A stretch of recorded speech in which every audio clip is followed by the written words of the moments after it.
Om Jnana Timirantasya Jnananjana Shalakaya Chakshur Militam Yena Tasmai Shri Gurave Namaha. Krishna didn't want to be bound. It's normal. Who wants to be bound? This material existence is called Bhavabandha. Bound up in material existence. No one likes to be tied up. You see the cows, they don't like to be tied up. They prefer to be not tied up. Sorry? Can you hear? And I have to speak directly into the mic, is it? Okay. And no one likes to be tied up, and Krishna didn't like to be tied up either. Krishna is never tied up. He's always free. Others may be tied up, but Krishna is not under the law. We are tied up in material life, Bhavabandha, Mayabandha. But Krishna, he's always free. He's not under the control of anyone. Especially young children, that's a common kind of punishment for them. You may close them in a room for some time. Or here the punishment was to tie him up. What to do? He was so naughty. Such a bad boy that Mother Yashoda, only for Krishna's sake, she is boiling the milk, looking after the household. But in the meantime, Krishna is causing chaos in the home. So what to do? For his own sake, better tie him up. So that he doesn't ruin everything in the household, which is only meant for his pleasure. So he doesn't harm himself, and also to punish him. So for all these reasons, Mother Yashoda wanted to tie up Krishna. Not that she disliked him, but to teach him. She wanted to tie him up. But Krishna, like any other child, didn't like to be tied up. He protested. Other children may protest by crying. Krishna simply protested by exhibiting his mystic potency, by which he was not tied up. Mother Yashoda was surprised. She brought all the other women in the house to bring all the ropes, help to tie up Krishna, but somehow or other it didn't work.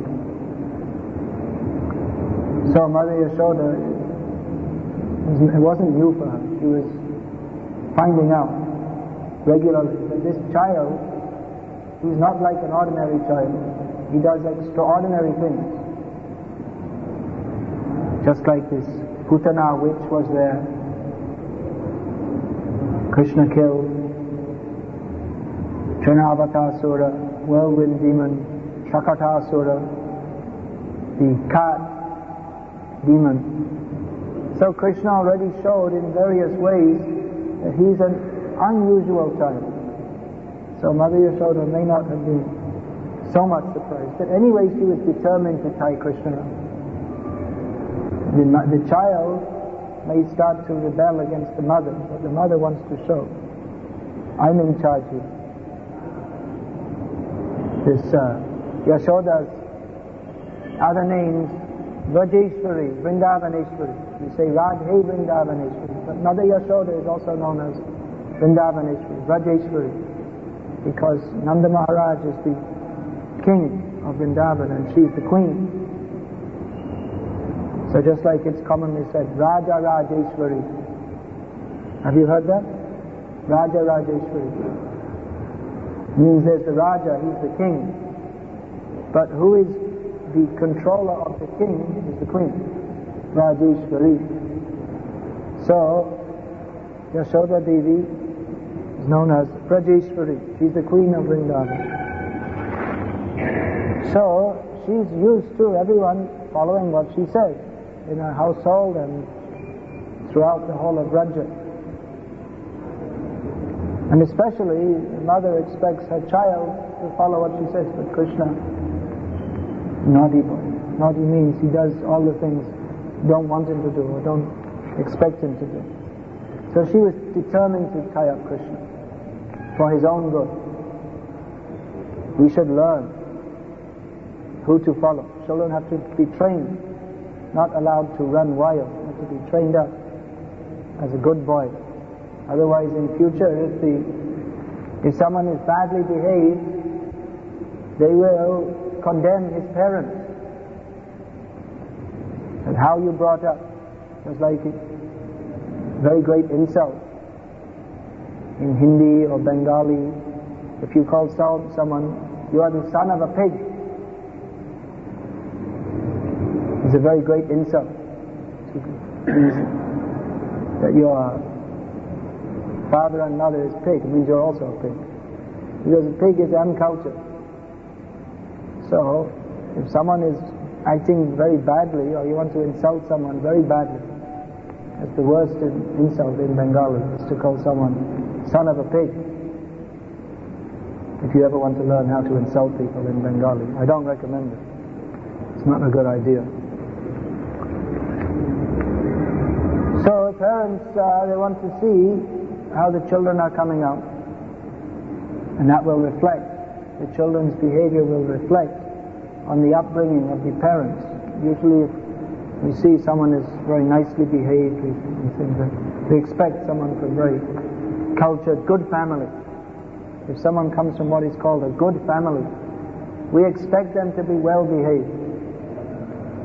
And if someone is very rough in their behavior, we think, low class, very low class. Not very nicely brought up. So Mother Yashoda wanted to punish Krishna, and she was determined.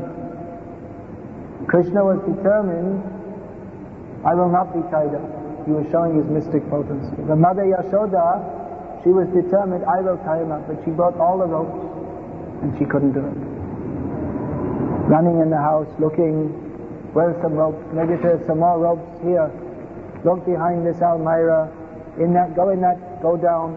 Fine, bring all the ropes. Come on, bring them, tie up Krishna. Cannot do it. So she was overworked, sweating, her flowers falling down, flowers from her hair, and perturbed. She was upset. But why I can't tie up this boy? She was upset that she was being defied by Krishna. So Krishna finally gave her the mercy of allowing her to tie him up. This was his mercy on Mother Yashoda. What mercy? The next 3 verses give next 3. Actually, this is the end of this section of the Leela. That Krishna is very naughty. Mother Yashoda tries to bind him up, cannot bind him up, and actually she binds him up. So the rest of the chapter is Shukdev Goswami speaking in glorification of Mother Yashoda. See, mostly Shukdev Goswami, when he's describing these Leelas, he's just telling the story. And later on the commentators, they give the different philosophical points. But here, Shukdev Goswami, in the middle of describing this pastime, in great wonder, he describes what mercy Mother Yashoda has received. Actually these several verses, they're very famous verses in the Bhagavatam, that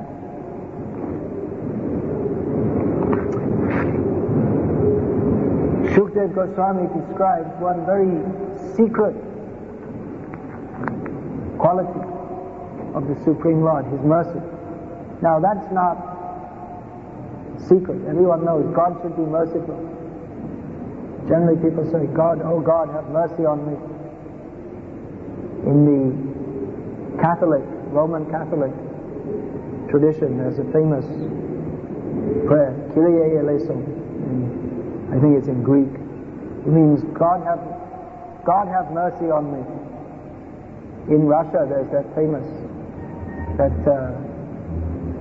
I don't know how to say it. There's one famous book of one man who just used to wander all over Russia and saying the some Jesus prayer. Is it Jesus have mercy on me? Something like this. There's one book, it's written. No one knows even who wrote it. Some diary he kept. But he just went from place to place, and wherever he went, all he did was read the Bible and say, Jesus have mercy on me. That's all. So everyone knows God is merciful. But generally people think God's mercy means,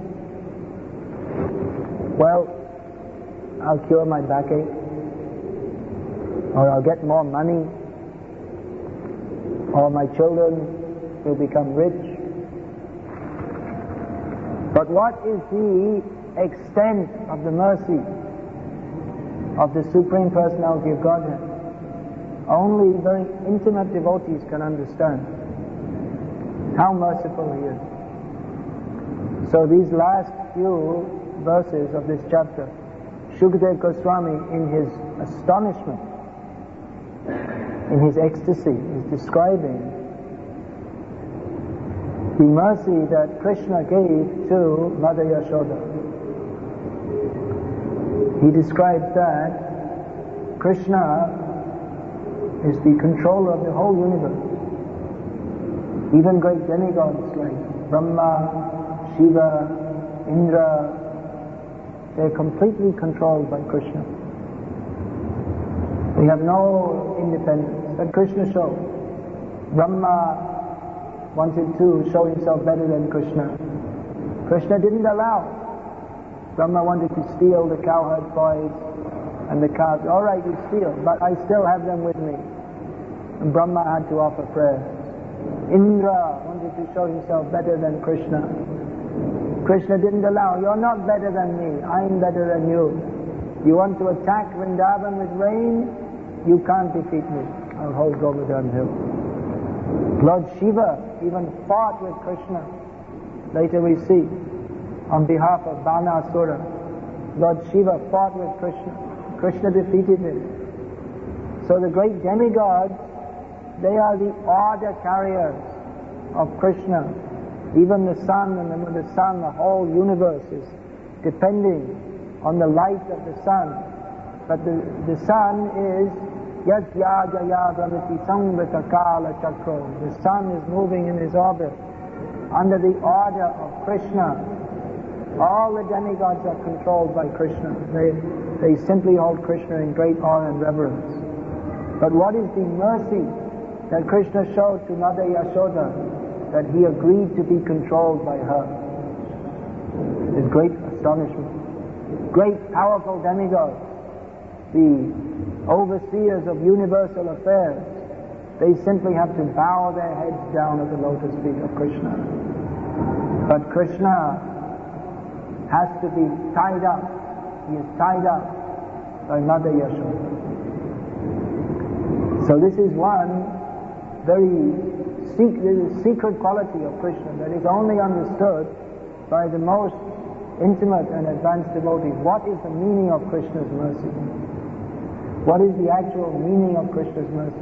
Krishna's mercy is not that you get not dhanam, not janam, not sundarim, not moksha, not money or fame, name, fame, dhanam, not any beautiful woman or any wonderful thing, not even moksha.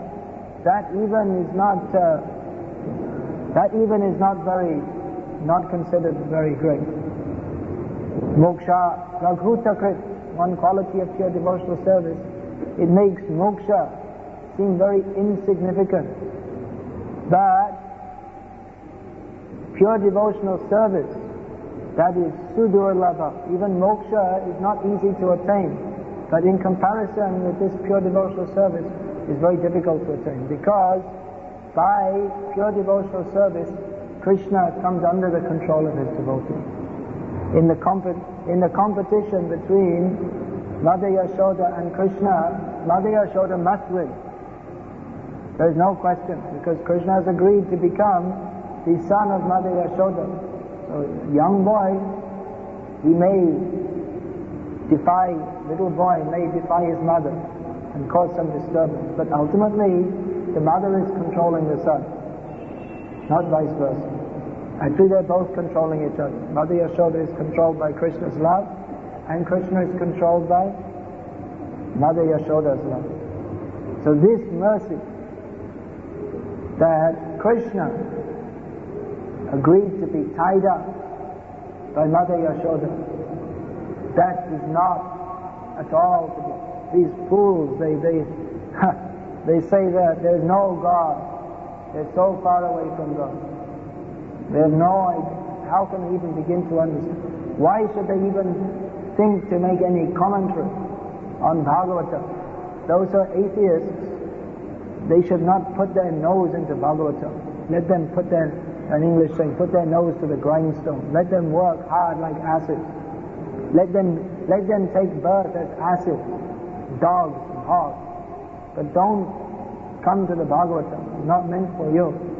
This Bhagavatam is meant for the pure devotees, those who can appreciate Krishna. Those who have no appreciation of Krishna, they cannot, how can they begin to understand?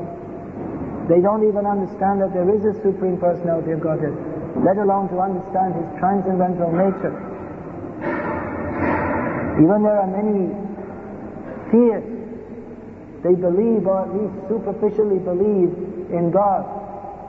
There are even many Vaishnavas.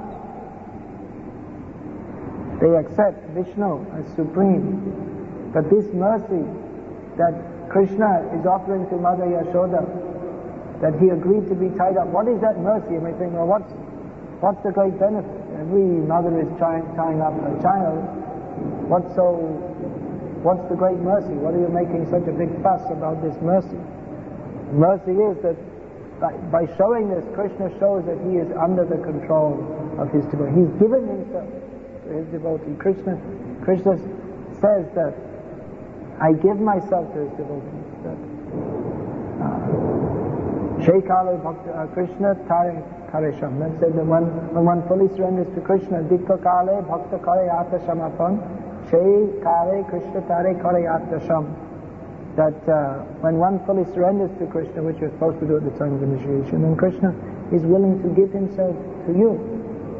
So Krishna is showing, he's not simply talking.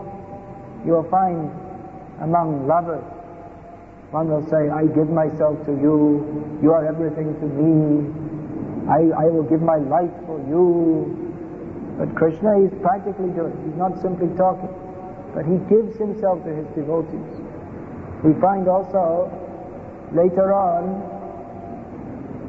in this 10th canto, it's described that Krishna, whatever promise he makes to his devotees, he should fulfill.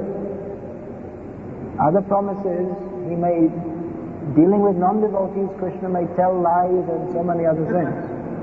But dealing with his devotees, he should fulfill his promise. So Krishna told Arjuna, Ye yatamam prapadyante tam stathaiva bhajamyaham amavatmanuvartante manusha partha sarvasha. Krishna says, I reciprocate accordingly. As much as you give yourself to me, I give myself to you. I reciprocate with you. And actually Prabhupada described that if anyone takes one step towards Krishna, Krishna takes 10 steps towards him. Krishna gives himself more to us than we give ourselves to him. But in relationship with the gopis, Krishna found himself, he was unable to fulfill his promise. That the gopis gave themselves so much to Krishna that Krishna was unable, their love for Krishna was so unlimited that Krishna said, I am in debt, I cannot repay you. So you'll be satisfied. Simply your devotion in itself, that is your reward. Just like Prabhupada, he was sometimes asked, what do you get from chanting Hare Krishna? What do you get from this chanting? Prabhupada said, more chanting. What is the reward for doing bhakti? More bhakti. Generally people, they do some religious activity. They go to some holy place, or they observe some vows, some fasting, some austerity. But they expect that from doing this, I will get something. I will get some reward. But what is the reward of doing bhakti? the chance to do more bhakti. What will we get from chanting Hare Krishna? We'll get the opportunity to go on chanting Hare Krishna. What will we get from serving Krishna? The opportunity to go on serving Krishna more and more. So this is the mercy that Mother Yashoda got. Great yogis, they may be performing many austerities to try to see Krishna. Fantastic koti satavatsala sampragamyo vayor athapi manaso muni pungavanam sopyasti yatra pradasinya vinchincha tattve govindamadi purusham tamaham vajami. Great yogis, they undergo many austerities for many, many lives just with the hope of catching a glimpse of the toe tip of the lotus feet of Govinda. But that they cannot do. Because Krishna is avichincha tattva. He is not understandable by the mind or by the senses. Krishna is beyond any material endeavor. So the yogis, they are simply hoping to see Krishna at some point in time, even briefly. But Mother Yashoda was not only seeing Krishna, she was tying him up.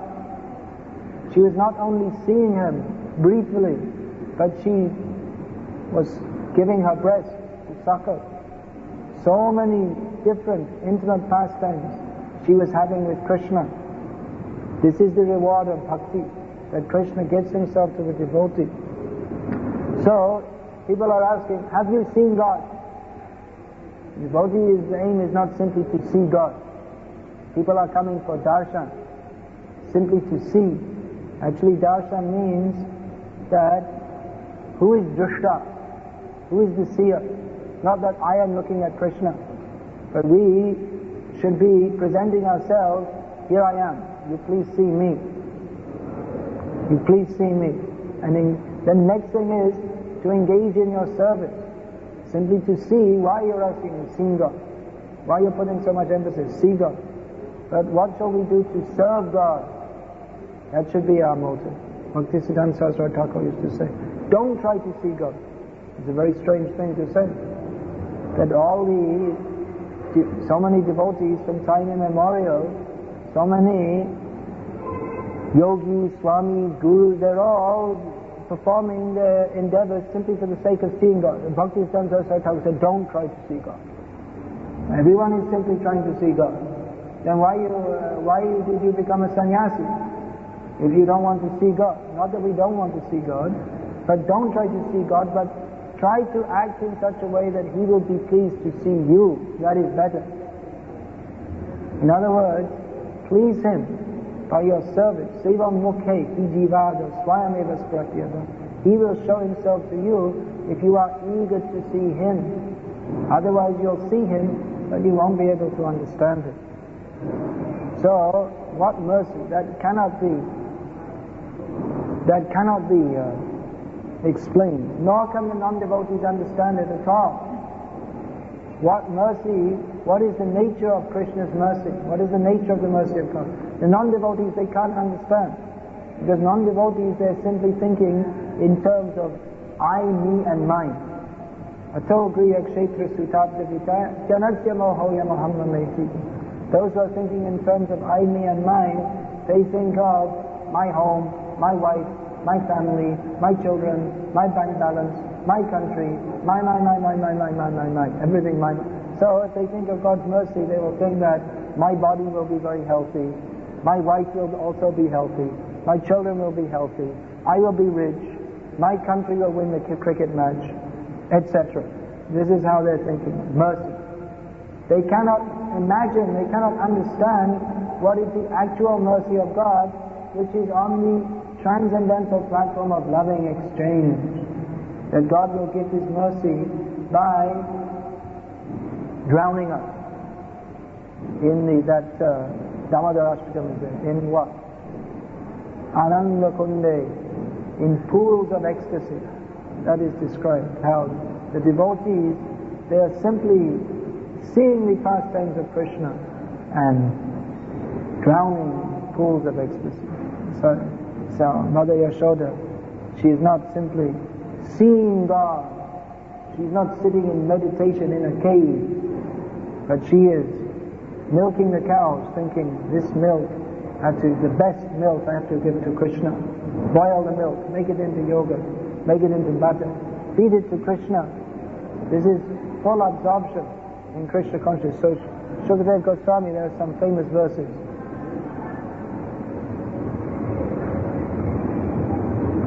That Nemam Virinchi Nabhavo Nashri Rapyam Sanshaya Prasadam Lakhive Gopi Yat Tat Papa Vimuktidat. Neither Lord Brahma nor Lord Shiva nor even the goddess of fortune, who is always the better half of the Supreme Lord, can obtain from the Supreme Personality of Godhead, the deliverer from this material world, such mercy as received by Mother Yashoda. Then Nayam Sukhapo Bhagavan Dihinam Gopika Sutaha Jnaninam Chatva Bhutanam Yata Bhakti Matamiha. The Supreme Personality of Godhead, Krishna, the son of Mother Yashoda, is accessible to devotees engaged in spontaneous loving service, but he is not as easily accessible to mental speculators, to those striving for self-realization by severe austerities and penances, or to those who consider the body the same as the self. So this is the mercy shown to Mother Yashoda, that Krishna, the Supreme Personality of Godhead, he has got many names, such as Bhutatma, the super soul of all living beings, Vishvatma, the soul of the universe. He has many such names, but above all these names, he likes the name Yashoda Nandana. He likes to be known as the darling child of Mother Yashoda. That is his great mercy that is being described here by Shukadeva Goswami. Hare Krishna. Is there any questions?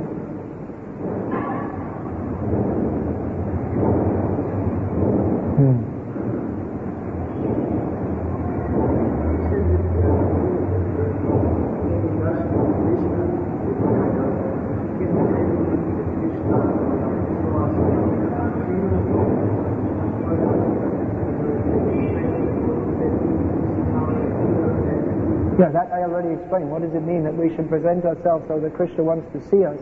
Krishna likes to see his devotees. So if we come before Krishna asking, give me something for my body, my home, my wife, my children, my friend, my country, Krishna, okay, all right. But he's not very satisfied. But Krishna would be very pleased to see his devotee who only wants to serve him. Just like Nrsimhadev killed Hiranyakashipu, but even afterwards he was very angry. So all the different demigods, they were afraid to go before Nrsimhadev. Even Lakshmi was afraid. So Brahma pushed forward, Prahlad, you go forward. Nrsimhadev is very angry, but he will become peaceful when he sees you, because he will be happy to see you. So they all the demigods recognize that Nrsimhadev, he will not be so much satisfied to see Brahma, Shiva, Indra, even Lakshmi, but he will be very satisfied to see Prahlad Maharaj, because his attitude is of pure devotional service. Even Nrsimhadev offered Prahlad, what do you want? Prahlad Maharaj said, why are you talking to me like that? I'm not a businessman. I wasn't worshipping you so that I could get anything material. Please don't try to. I'm already from a demoniac family. Already I have so much inclination towards demoniac material desires. Please don't tempt me in this way. I didn't serve you for any material thing. So because Prahlad Maharaj had such an attitude, so Nrsimhadev was very pleased to see him. Others, not so much. But he is very pleased to see Prahlad Maharaj. So that we have to follow in the footsteps of Prahlad Maharaj. What is his attitude in serving Krishna? That he never wanted to. Once Prabhupada was giving a lecture, and he was describing this, how we should want to give to Krishna, not that we should perform devotional service for any material gain. Prabhupada was describing this philosophically, and Prabhupada said that just like the gopis, they never wanted anything from Krishna. And Prabhupada stopped.